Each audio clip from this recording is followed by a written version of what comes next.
ನಮಸ್ಕಾರ ಎಲ್ಲರಿಗೂ. ಕಥಾಲೋಕ ಕಥೆಗಳ ಸಂಗ್ರಹ. ನೀವು ನಮ್ಮ ಚಾನಲಿಗೆ ಹೊಸಬರಾಗಿದ್ದರೆ ಸಬ್ಸ್ಕ್ರೈಬ್ ಮಾಡಿ, ನಮ್ಮ ಕಥೆಗಳ ಪಯಣದಲ್ಲಿ ಪಾಲ್ಗೊಳ್ಳಿ. ಬನ್ನಿ ಇಂದಿನ ಕಥೆಯನ್ನು ಪ್ರಾರಂಭಿಸೋಣ. ಮುತ್ತಿನ ಹಾರ ಭಾಗ 28. ಸಂದೀಪ್ನ ಮಾತುಗಳನ್ನು ಕೇಳಿದ ಪ್ರಭಾಕರ್ಗೆ ಸ್ವಲ್ಪ ನಿರಾಳವಾಗಿತ್ತು.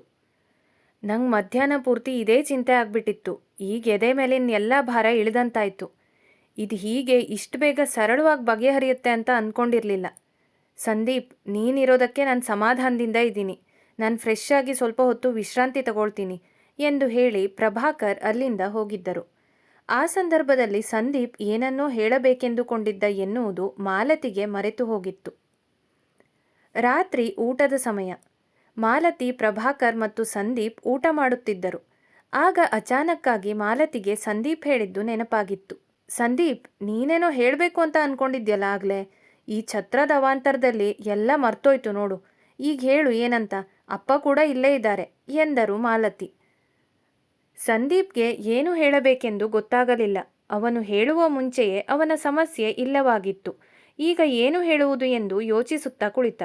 ಸಂದೀಪ್, ಏನಾಯಿತು? ಏನು ಯೋಚನೆ ಮಾಡ್ತಾ ಇದೀಯಾ? ಏನೋ ಹೇಳಬೇಕಂದ್ಯಲ್ಲ, ಏನು ಎಂದು ಯೋಚಿಸುತ್ತಿದ್ದ ಸಂದೀಪ್ನ ಭುಜ ತಟ್ಟಿದ್ದರು ಮಾಲತಿ.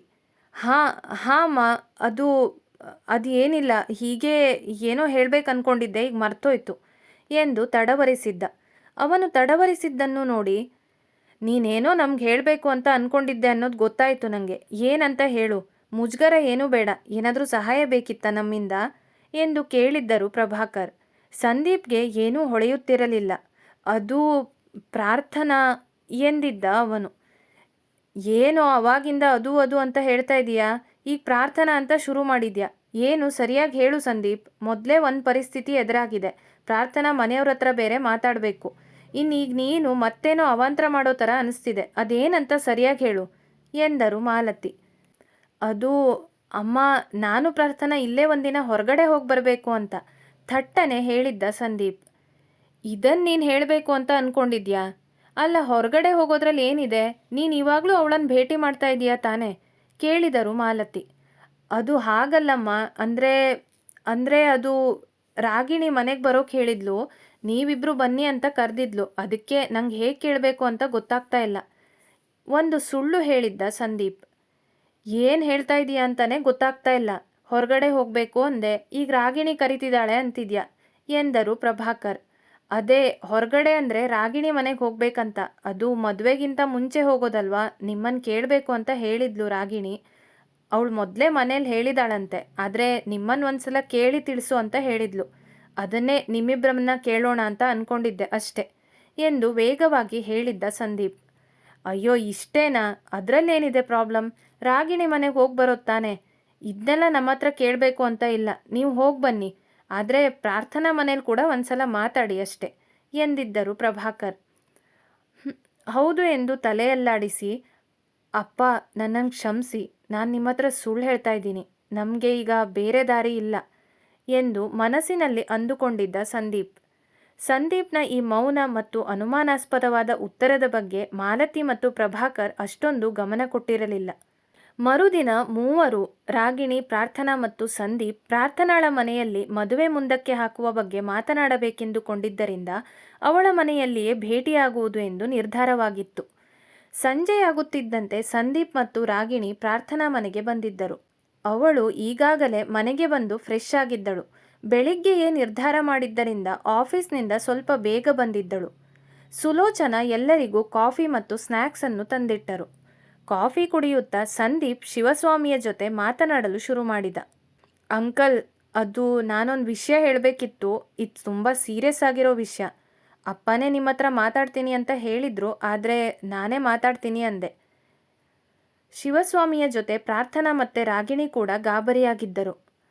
ಅಂಕಲ್, ಅದು ಆ ಛತ್ರ ಬುಕ್ಕಿಂಗ್ ಕ್ಯಾನ್ಸಲ್ ಆಗಿದೆ. ಅದೇನೋ ಸಮಸ್ಯೆ ಅಂತ ಈಗಲ್ಲಿ ಮದುವೆ ಮಾಡೋಕ್ಕಾಗಲ್ಲ ಅಂತ ಹೇಳಿದ್ರಂತೆ. ಈಗಿರೋದು ಬರೀ 1 ತಿಂಗಳು. ಬೇರೆ ಛತ್ರ ಅಂತೂ ಸಿಗಲ್ಲ. ಮತ್ತು ಮನೇಲೇ ತಯಾರಿ ಮಾಡೋವಷ್ಟು ಸಮಯ ನಮ್ಮ ಹತ್ರ ಇಲ್ಲ. ಅದಕ್ಕೆ ಮದುವೆನ ಮುಂದಕ್ಕೆ ಹಾಕೋಣ ಅಂತ ಅಂದ್ಕೊಂಡಿದ್ದೀವಿ ಎಂದಿದ್ದ ಸಂದೀಪ್. ಶಿವಸ್ವಾಮಿ ಒಮ್ಮೆ ಅವಾಕ್ಕಾಗಿ ಎದ್ದು ನಿಂತು, ಸಂದೀಪ್, ಇದೇನು ಹೇಳ್ತಿದೀಯಾ? ಇದೆಲ್ಲ ಹೇಗೆ ಸಾಧ್ಯ? ಅಲ್ಲ, ತಮಾಷೆ ಮಾಡ್ತಿದ್ದೀರಾ? ನಾನು ಅವತ್ತೇ ಹೇಳಿದ್ದೆ, ನಾವೇ ಮದುವೆ ಮಾಡ್ಕೊಡ್ತಾ ಇದ್ದೀವಿ, ಇದ್ರ ಜವಾಬ್ದಾರಿ ಕೂಡ ನಾವೇ ನೋಡ್ಕೋತೀವಿ ಅಂತ. ಆದರೆ ನೀವಲ್ಲಿ ನಿಮಗೆ ಪರಿಚಯದವರಿದ್ದಾರೆ ಅಂತೆಲ್ಲ ಹೇಳಿದ್ರಿ, ಈಗ ಹೀಗೆ ಹೇಳ್ತಾ ಇದ್ದೀರಾ ಎಂದು ಕೋಪದಿಂದ ಹೇಳಿದ್ದರು ಶಿವಸ್ವಾಮಿ. ಸುಲೋಚನಾ ಕೂಡ ಅವರೆಲ್ಲರನ್ನೇ ನೋಡುತ್ತಾ ನಿಂತಿದ್ದರು. ಸಮಾಧಾನ ಮಾಡ್ಕೊಳ್ಳಿ ಅಂಕಲ್, ನಮಗೂ ಹೀಗಾಗುತ್ತೆ ಅಂತ ಗೊತ್ತಿರಲಿಲ್ಲ. ಅಪ್ಪ ಮತ್ತು ಅವ್ರ ಫ್ರೆಂಡ್ ಇಬ್ಬರೂ ಹೋಗಿ ಅಲ್ಲಿ ಹೋಗಿ ಮಾತಾಡಿ ಬಂದಿದ್ದಾರೆ. ಆದರೆ ಅವ್ರೇನೂ ಕೇಳ್ತಾ ಇಲ್ಲ. ಅಡ್ವಾನ್ಸ್ ಕೂಡ ವಾಪಸ್ ಕಳಿಸ್ಕೊಟ್ಟಿದ್ದಾರೆ. ಅದಕ್ಕೆ ಈ ದಾರಿ ಬಿಟ್ಟರೆ ಬೇರೆ ಏನೂ ಕಾಣಿಸ್ತಾ ಇಲ್ಲ ಅಂಕಲ್, ಪ್ಲೀಸ್ ಅರ್ಥ ಮಾಡ್ಕೊಳ್ಳಿ ಎಂದಿದ್ದ ಸಂದೀಪ್. ಏನು ಅರ್ಥ ಮಾಡ್ಕೊಳ್ಳೋದು ಸಂದೀಪ್? ಮಗಳ ಮದುವೆ ನಿಶ್ಚಯ ಮಾಡಿ ಈಗ ಈ ಥರ ಕ್ಯಾನ್ಸಲ್ ಆಗ್ತಿದೆ ಅಂದರೆ ನಾವೇನು ಮಾಡೋದು ಕೇಳಿದರು ಸುಲೋಚನಾ. ಇಲ್ಲ ಆಂಟಿ, ಕ್ಯಾನ್ಸಲ್ ಅಂತ ಯಾಕೆ ಅನ್ಕೋತೀರಾ? ಮದುವೆ ಮುಂದಕ್ಕೆ ಹಾಕ್ತಾ ಇದ್ದೀವಿ ಅಷ್ಟೇ. ಮದುವೆ ಆಗೇ ಆಗುತ್ತೆ. ಹೇಗಿದ್ರೂ ಇನ್ನೂ ತುಂಬ ಜನಕ್ಕೆ ನಾವು ಹೇಳಬೇಕಿತ್ತು. ಈಗ ಇನ್ವೈಟ್ ಮಾಡಿರೋರಿಗೆ ಫೋನ್ ಮಾಡಿ ವಿಷಯ ಹೇಳಿದ್ರಾಯ್ತು. ನಾವೆಲ್ಲ ನೋಡ್ಕೋತೀವಿ ಅಂಕಲ್. ಅಪ್ಪ ಇನ್ನೂ ಒಂದೆರಡು ಕಡೆ ವಿಚಾರಿಸಿದ್ರಂತೆ. ಇಷ್ಟು ಗಡಿಬಿಡಿಯಲ್ಲಿ ಎಲ್ಲೂ ಒಳ್ಳೆ ಛತ್ರ ಸಿಗಲ್ಲ ಎಂದನು ಸಂದೀಪ್. ಶಿವಸ್ವಾಮಿ ಮೌನವಾಗಿದ್ದರು. ಪ್ರಾರ್ಥನಾಗೆ ಅಪ್ಪನನ್ನು ನೋಡಿ ತುಂಬ ಬೇಜಾರಾಗಿತ್ತು. ವಾವ್, ಅಣ್ಣನ ಈ ಪ್ಲ್ಯಾನ್ ಸೂಪರ್ ಆಗಿದೆ ಎಂದು ಮನಸ್ಸಿನಲ್ಲಿ ಅಂದುಕೊಂಡಿದ್ದಳು ರಾಗಿಣಿ. ಸಂದೀಪ್, ನೀನು ಈ ವಿಷಯನ ಹೇಳ್ತೀಯ ಅಂತ ಅಂದ್ಕೊಂಡಿರಲಿಲ್ಲ. ನಾನು ಇದ್ರ ಬಗ್ಗೆ ಯೋಚನೆ ಮಾಡ್ತೀನಿ. ನನ್ನ ಕಾಂಟ್ಯಾಕ್ಟಲ್ಲೂ ಸ್ವಲ್ಪ ವಿಚಾರ ಮಾಡಿ ಬೇರೆ ಎಲ್ಲಾದರೂ ಸಿಗುತ್ತಾ ಅಂತ ನೋಡ್ತೀನಿ ಎಂದು ರೂಮಿಗೆ ನಡೆದಿದ್ದರು ಶಿವಸ್ವಾಮಿ. ಇನ್ನು ಪ್ರಾರ್ಥನಾ, ರಾಗಿಣಿ ಮತ್ತು ಸಂದೀಪ್ ಒಬ್ಬರನ್ನೊಬ್ಬರು ನೋಡಿಕೊಂಡು ಮುಖಸಪ್ಪಗೆ ಮಾಡಿಕೊಂಡಿದ್ದರು.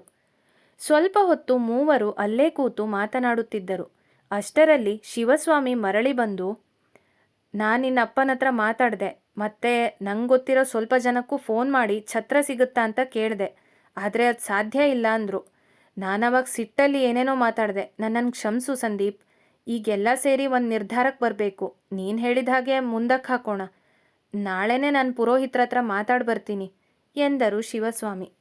ಪ್ರಾರ್ಥನಾಳಿಗೂ ಸಮಾಧಾನ ಮಾಡಿದ್ದರು. ಇದೆಲ್ಲವನ್ನು ನೋಡಿ ಮೂವರಿಗೂ ಬೇಜಾರಾಗಿತ್ತು. ಆದರೆ ಎಲ್ಲರೂ ಅಸಹಾಯಕರಾಗಿದ್ದರು. ನಂತರ ಮೂವರು ಅವರ ಪ್ಲಾನಿಂಗ್ ಅಡ್ಡವಾದ ಬಾಲ್ಕನಿಗೆ ತೆರಳಿದ್ದರು. ಯಾವಾಗಿನಂತೆ ಪ್ರಾರ್ಥನಾ ಗಂಭೀರವಾಗಿದ್ದಳು. ಸಂದೀಪ್ ಕೂಡ ಪ್ರಾರ್ಥನಾಳಷ್ಟು ಮೌನವಾಗಿಲ್ಲದೆ ಇದ್ದರೂ ಸ್ವಲ್ಪ ಗಂಭೀರವಾಗಿದ್ದ. ರಾಗಿಣಿ ಮಾತ್ರ ಪಟಪಟ ಅಂತ ಮಾತನಾಡುತ್ತಲೇ ಇದ್ದಳು. ಈಗ ಹೇಳಿ ಅಣ್ಣ, ಅತ್ಗೆ ಎಂದು ರಾಗಿಣಿ ಎನ್ನುತ್ತಿದ್ದಂತೆ ಪ್ರಾರ್ಥನಾ ಒಮ್ಮೆ ಅವಳ ಮುಖವನ್ನು ಏನು ಈ ಥರ ಮಾತಾಡ್ತಿದೀಯಾ ಎನ್ನುವ ಥರ ನೋಡಿದಳು. ಅದು ಬಾಯಿ ತಪ್ಪಿ ಅತ್ತಿಗೆ ಅಂತ ಬಂತು. ಆಮೇಲಾದರೂ ನಂಗೆ ಪ್ರಸಾದ್ ಸರ್ ಅಣ್ಣನ ಥರನೇ ಅಲ್ವಾ, ಸೊ ನೀನು ನನಗೆ ಅತ್ತಿಗೆನೇ ಕಣ್ಣು ಮಿಟುಕಿಸಿದ್ದಳು ರಾಗಿಣಿ. ಅದೆಲ್ಲ ಬಿಡಿ. ಅಲ್ಲ ಸಂದೀಪ್, ಅದು ಹೇಗೆ ನೀವು ಬುಕ್ಕಿಂಗ್ನ ಕ್ಯಾನ್ಸಲ್ ಮಾಡಿಸಿದ್ರಿ? ನಿಜವಾಗ್ಲೂ ನೀವು ತುಂಬ ಫಾಸ್ಟ್. ನೀವು ಕೆಲಸದ ಬಗ್ಗೆ ಮಾತಾಡ್ತೀನಿ ಅಂತ ಹೇಳಿದ್ರಲ್ವಾ, ಇದೇನು ಅಚಾನಕ್ಕಾಗಿ ಬೇರೆ ವಿಚಾರ ಮಾಡಿದ್ದು ಕೇಳಿದಳು ಪ್ರಾರ್ಥನಾ. ಹೌದು ಅಣ್ಣ, ನಿಜವಾಗ್ಲೂ ನೀನು ತುಂಬಾ ಫಾಸ್ಟ್. ಇದಂತೂ ಅತ್ಯುತ್ತಮವಾದ ಐಡಿಯಾ ಎಂದಿದ್ದಳು ರಾಗಿಣಿ. ಅಯ್ಯೋ, ನೀವಿಬ್ಬರು ಸ್ವಲ್ಪ ಸುಮ್ಮನೆ ಇರ್ತೀರಾ? ನಿಜ ಹೇಳಬೇಕಂದ್ರೆ ಈ ಛತ್ರ ಬುಕ್ಕಿಂಗ್ ಹೇಗೆ ಕ್ಯಾನ್ಸಲ್ ಆಯಿತು ಅಂತಲೇ ನಂಗೆ ಗೊತ್ತಿಲ್ಲ. ನಾನು ಈ ಕೆಲಸದ ವಿಷಯ ಮಾತಾಡಬೇಕು ಅಂತಲೇ ಅಪ್ಪಂಗೋಸ್ಕರ ಕಾಯ್ತಾ ಕೂತಿದ್ದೆ ನಿನ್ನೆ. ನಾನು ಅವ್ರಿಗೆ ಶಾಕ್ ಕೊಡಬೇಕು ಅಂತ ಅಂದ್ಕೊಂಡಿದ್ರೆ ಅವರೇ ನಂಗೆ ದೊಡ್ಡ ಶಾಕ್ ಕೊಟ್ಟಿದ್ರು ಎಂದಿದ್ದ ಸಂದೀಪ್. ಏನು, ನೀನು ಕ್ಯಾನ್ಸಲ್ ಮಾಡಿಸಿಲ್ವಾ ಇದನ್ನು? ಮತ್ತ್ಯಾಕೆ ಹೀಗಾಯಿತು? ನಾನು ಪ್ರಾರ್ಥನಾ ಇದೆಲ್ಲ ನಿಂದೇ ಕೆಲಸ ಅಂದ್ಕೊಂಡು ಮಾತಾಡ್ತಾ ಇದ್ವಿ. ನೀನೊಮ್ಮೆ ಅಲ್ಲಿಗೆ ಹೋಗಿ ಮಾತಾಡ್ಕೊಂಡು ಬರಬೇಕಿತ್ತು ಅಣ್ಣ. ಅದು ಹೇಗೆ ಈ ಥರ ಎಲ್ಲ ಆಗೋಕ್ಕೆ ಸಾಧ್ಯ? ನಂಗೆ ಯಾಕೋ ಇಲ್ಲಿ ಬೇರೆ ಏನೋ ಇದೆ ಅನ್ನಿಸ್ತಾ ಇದೆ. ಸರಿಯಾಗಿ ಕೇಳ್ಕೊಂಡು ಬರಬೇಕು ಎಂದಳು ರಾಗಿಣಿ. ಅಪ್ಪ ಹೋಗಿದ್ರಲ್ವ ರಾಗಿಣಿ, ಅಷ್ಟಕ್ಕೂ ನಮಗೆ ಬೇಕಾಗಿರೋದು ಇದೇ ತಾನೇ. ಅದಕ್ಕೆ ನಾನು ಅಷ್ಟೊಂದು ತಲೆ ಕೆಡಿಸ್ಕೊಂಡಿಲ್ಲ. ಎಲ್ಲ ಒಳ್ಳೆಯದಕ್ಕೆ ಆಯಿತು. ನಮಗೂ ಒಂದು ಕೆಲಸ ಸುಲಭ ಆಯಿತು. ಅದ್ರ ಬಗ್ಗೆ ವಿಚಾರಿಸಿ ಏನು ಪ್ರಯೋಜನ ಎಂದಿದ್ದ ಸಂದೀಪ್. ಆದರೂ ಅಣ್ಣ ಎಂದು ರಾಗಿಣಿ ಏನೋ ಹೇಳಲು ಹೊರಟಾಗ, ಹೌದು ರಾಗಿಣಿ, ನಾನು ಸಂದೀಪ್ದೇ ಕೆಲಸ ಇದು ಅಂತ ಅಂದ್ಕೊಂಡಿದ್ದೆ. ಆದರೆ ಈಗ ಆಗಿದ್ದೆಲ್ಲ ಒಳ್ಳೆಯದಕ್ಕೆ ತಾನೇ. ಮತ್ತ್ಯಾಕೆ ಇದ್ರ ಬಗ್ಗೆ ತಲೆ ಕೆಡಿಸ್ಕೊಂಡು ಅದಕ್ಕೋಸ್ಕರ ಸಮಯ ವ್ಯರ್ಥ ಮಾಡೋದು? ಇಲ್ಲಿಗೆ ಬಿಟ್ಬಿಡೋಣ. ಹೇಗೂ ಮನೆಯವರಿಗೂ ಕೂಡ ಕನ್ವಿನ್ಸ್ ಮಾಡಿ ಆಯ್ತಲ್ವಾ ಮದುವೆ ಮುಂದೆ ಹಾಕೋದು ಅಂತ ಎಂದಳು ಪ್ರಾರ್ಥನಾ. ಸಂದೀಪ್ ಅದರ ಬಗ್ಗೆ ಯೋಚನೆ ಮಾಡಿಲ್ಲದಿದ್ದರೂ ರಾಗಿಣಿಗೆ ಯಾಕೋ ಸಮಾಧಾನವಿರಲಿಲ್ಲ. ನಾನು ಇದನ್ನು ವಿಚಾರಿಸುತ್ತೇನೆ, ಬಿಡುವುದಿಲ್ಲ ಎಂದು ಮನಸ್ಸಿನಲ್ಲಿ ಅಂದುಕೊಂಡಿದ್ದಳು. ಸರಿ, ಈಗ ನಮ್ಮ ಮುಂದಿನ ಪ್ಲ್ಯಾನ್ ಏನು? ನೀವೇನಾದರೂ ಯೋಚನೆ ಮಾಡಿದ್ದೀರಾ ಸಂದೀಪ್ ಕೇಳಿದಳು ಪ್ರಾರ್ಥನಾ.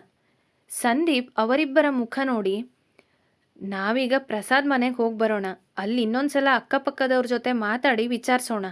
ಅಷ್ಟಕ್ಕೂ ನೀನು ಹೋಗಿದ್ದು 2 ವರ್ಷದ ಹಿಂದೆ. ಈಗ ಮತ್ತೆ ಅಲ್ಲಿಗೆ ಹೋದರೆ ಏನಾದರೂ ಮಾಹಿತಿ ಸಿಗಬಹುದು. ನೀನವತ್ತು ಮನೆಗೆ ಹೋಗಿ ವಿಚಾರಿಸ್ಕೊಂಡು ಬಂದಮೇಲೆ ತಿರುಗಿ ಮತ್ತೆ ಅವರನ್ನು ಕಾಂಟ್ಯಾಕ್ಟ್ ಮಾಡೋಕ್ಕೆ ಟ್ರೈ ಮಾಡಿಲ್ಲ ತಾನೇ ಕೇಳಿದ್ದ ಸಂದೀಪ್. ಪ್ರಾರ್ಥನಾ ಇಲ್ಲ ಎಂದು ತಲೆಯಲ್ಲಾಡಿಸಿದ್ದಳು. ಅಣ್ಣ ಆಲ್ರೆಡಿ ಪ್ರಾರ್ಥನಾ ಅಲ್ಲಿ ಹೋಗಿ ಬಂದಿದ್ದಾಳೆ ತಾನೆ, ಅಷ್ಟಕ್ಕೂ ಪ್ರಸಾದ್ ಸರ್ ಮನೆಗೆ ಬಂದಿದ್ರೆ ಗೊತ್ತಾಗದೇ ಇರ್ತಿತ್ತಾ? ಆಫೀಸ್ಗಾದರೂ ಬರ್ತಿದ್ರು ತಾನೆ, ಇಲ್ಲ ಆಫೀಸಲ್ಲಿ ಯಾರಾದರೂ ಹೇಳ್ತಿದ್ರಲ್ವಾ ಪ್ರಸಾದ್ ಸರ್ ಇಂಡಿಯಾಗೆ ಬಂದಿದ್ದಾರೆ ಅಂತ. ನಂಗ್ಯಾಕೋ ಅಲ್ಲಿಗೆ ಹೋದರೆ ಏನೋ ಇನ್ಫಾರ್ಮೇಷನ್ ಸಿಗುತ್ತೆ ಅಂತ ಅನಿಸ್ತಾ ಇಲ್ಲ ಎಂದಳು ರಾಗಿಣಿ. ಒಂದು ಪ್ರಯತ್ನ ಮಾಡಿ ನೋಡೋಣ. ನನಗೂ ಯಾಕೋ ಸಂದೀಪ್ ಹೇಳೋದು ಸರಿ ಅಂತಾನೆ ಅನಿಸ್ತಿದೆ. ಮತ್ತೆ ಈ ಸಲ ನಾನು ಹೋಗಲ್ಲ ರಾಗಿಣಿ, ನೀನು ಅಥವಾ ಸಂದೀಪ್ ಹೋಗಿ ವಿಚಾರಿಸಿ. ಯಾಕಂದರೆ ಅಲ್ಲಿ ಒಂದಿಷ್ಟು ಜನಕ್ಕೆ ನನ್ನ ಪರಿಚಯ ಇದೆ, ಮತ್ತು ಅಲ್ಲಿರೋ ಕೆಲಸದವರಿಗೂ ಕೂಡ ನನ್ನ ಪರಿಚಯ ಇದೆ. ನಂಗೆ ಯಾಕೋ ಪ್ರಸಾದ್ ಸರ್ ನಾನು ಬಂದು ಕೇಳಿದರೆ ಏನೂ ಹೇಳಬೇಡಿ ಅಂತ ಹೇಳಿ ಹೋಗಿದ್ದಾರೆ ಅಂತ ಅನಿಸ್ತಿದೆ. ವ್ಯಂಗ್ಯವಾಗಿ ನಗುತ್ತಾ ಹೇಳಿದ್ದಳು ಪ್ರಾರ್ಥನಾ. ಹಾಗೆಲ್ಲ ಅನ್ಕೋಬೇಡ ಪ್ರಾರ್ಥನಾ, ಬೇಜಾರಾಗುತ್ತೆ. ಇನ್ಮೇಲೆ ನಾವು ಯಾವುದಕ್ಕೂ ಬೇಜಾರು ಮಾಡ್ಕೊಳ್ಳೋದಿಲ್ಲ, ಎಲ್ಲ ಒಳ್ಳೆಯದೇ ಆಗತ್ತೆ. ಈಗ ಏನೋ ಒಂದು ಮಾಡಬೇಕು ಅಂತ ಹೊರಟಿದ್ದೀವಲ್ವಾ, ಈಗ ನಾವಿಬ್ಬರೇ ಅಲ್ಲ, ಅಣ್ಣ ಕೂಡ ಜೊತೆಗಿದ್ದಾನೆ. ಅಣ್ಣ ಏನೋ ಒಂದು ಪ್ರಾಮಿಸ್ ಮಾಡಿದ್ದಾನೆ ಅಂದರೆ ಅದನ್ನು ಪೂರ್ತಿ ಮಾಡಿಯೇ ಮಾಡ್ತಾನೆ ಎಂದಿದ್ದಳು ರಾಗಿಣಿ. ಪ್ರಾರ್ಥನಾ ಮತ್ತು ಸಂದೀಪ್ ಒಬ್ಬರನ್ನೊಬ್ಬರು ನೋಡಿ ಮುಗುಳ್ಳಕ್ಕಿದ್ದರು. ಸರಿ ಚಿನ್ಕುರುಳಿ, ನಾಳೆ ನಾವಿಬ್ಬರು ಅಲ್ಲಿ ಹೋಗಿ ಬರೋಣ, ಆಮೇಲೆ ಮುಂದಿನ ಪ್ಲ್ಯಾನ್ ಮಾಡಿದರೆ ಆಯಿತು. ನಂಗೆ ಬೆಳಗ್ಗೆ ಸ್ವಲ್ಪ ಕೆಲಸ ಇದೆ, ನಾವು ಮಧ್ಯಾಹ್ನ ಹೋಗಿ ಬರೋಣ ಎಂದಿದ್ದ ಸಂದೀಪ್. ಅಲ್ಲ, ಇದೇನು ನೀವು ಚಿನ್ಕುರುಳಿ ಅಂತ ಕರಿತೀರಲ್ಲ, ಏನಿದು ಚಿನ್ಕುರುಳಿ ಕೇಳಿದಳು ಪ್ರಾರ್ಥನಾ. ಅದೆಲ್ಲ ಹಳೆ ಕತೆ ಪ್ರಾರ್ಥನಾ, ಚಿಕ್ಕವಳಿದ್ದಾಗಿಂದನೂ ಚಿನ್ಕುರುಳಿ ಅಂತಲೇ ಕರೆಯೋದು ಅಭ್ಯಾಸ ಆಗಿದೆ ನನಗೆ ಎಂದಿದ್ದ ಸಂದೀಪ್. ಅಣ್ಣ ನಿನ್ನ ನಿಕ್ನೇಮ್ ಏನು ಅಂತಾನೂ ಹೇಳು, ಅದು ಕೂಡ ಪ್ರಾರ್ಥನಾಗೆ ಗೊತ್ತಾಗಲಿ. ಹೇ ಸುಮ್ಮನಿರು, ಅದೆಲ್ಲ ಈಗ ಯಾಕೆ ಎಂದು ರಾಗಿಣಿಯ ತಲೆಗೆ ಮೆಲ್ಲಗೆ ಹೊಡೆದಿದ್ದ ಸಂದೀಪ್. ಇಷ್ಟು ಹೇಳಿದ ಮೇಲೆ ನೀವು ಅದನ್ನು ಹೇಳಲೇಬೇಕು ಏನಂತ ಹೇಳಿ ನಗುತ್ತಾ ಹೇಳಿದ್ದಳು ಪ್ರಾರ್ಥನಾ. ಮುಂದುವರಿಯುವುದು.